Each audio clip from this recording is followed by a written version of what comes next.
Hello there and welcome. So in this video we're going to look at a number of clips that incidents have occurred on the road that may be worthy of just a little look. I'd be interested in your thoughts and comments on these incidents. The main theme that I'm looking at today is taking responsibility for your own actions.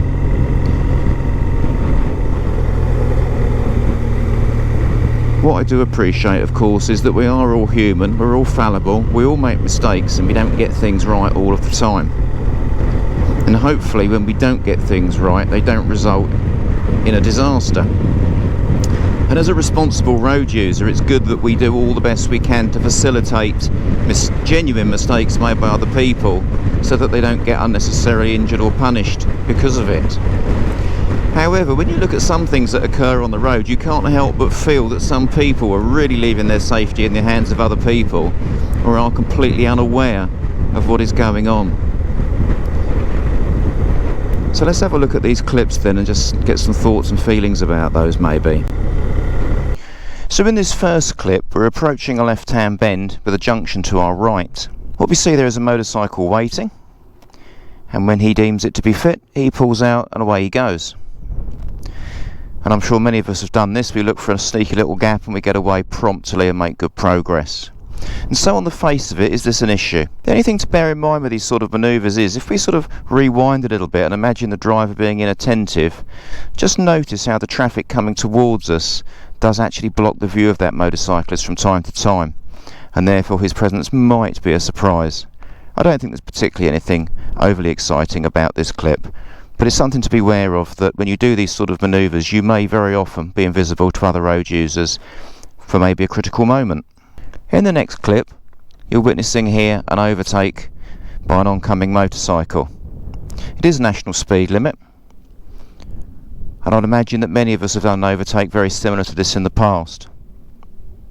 He does get in reasonable time, and on this occasion there is no drama. However, if you look at the point at where he started to overtake, he obviously hopefully knows his bike and its acceleration, but there's not much distance between him and the oncoming vehicle. As we say, no drama here at the moment, but what if something unexpected happened? Not a lot of margin for error. In this clip here we can see the motorcycle filtering on the motorway. I've recently done 2 videos covering this and I noticed how it attracted a lot of attention, and since then I've also looked at a video where a collision that occurred in this way was viewed by the legal profession and they did find in favour of the motorcyclist. However, let's look at this. The first question is, do we think the speed of the motorcycle is appropriate for what is happening? When we look at that clip again, notice how there's a Mini with its left indicator on. He's trying to change from lane 2 to lane 1. With the speed the motorcyclist is travelling, he won't be able to see that signal until the last moment.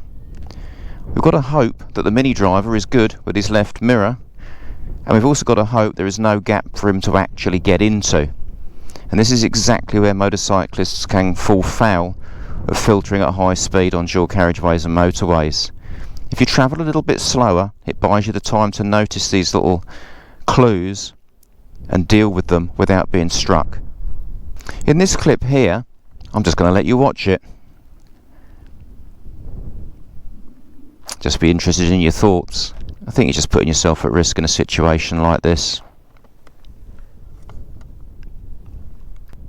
So here we've just got an incidence of filtering by some small motorcycles, scooters in an urban area.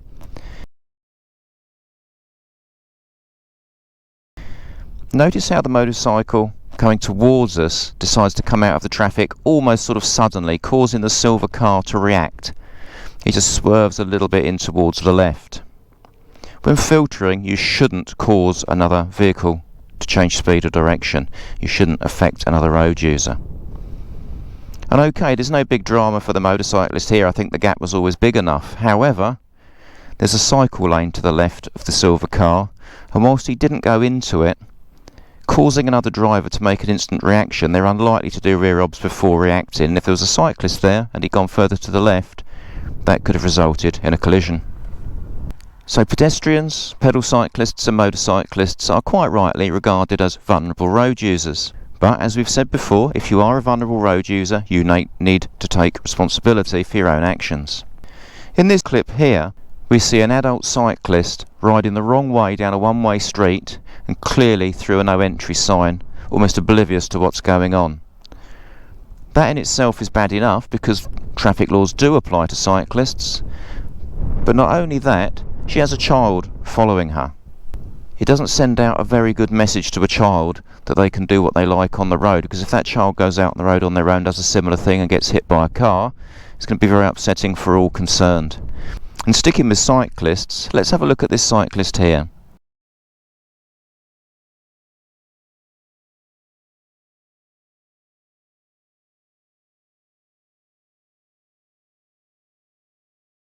So his road positioning is to the left, and perhaps you would say not unusual for a cyclist. But he turns right, and that's fine, and an attentive driver would notice that the bike was positioned slightly angled towards the right.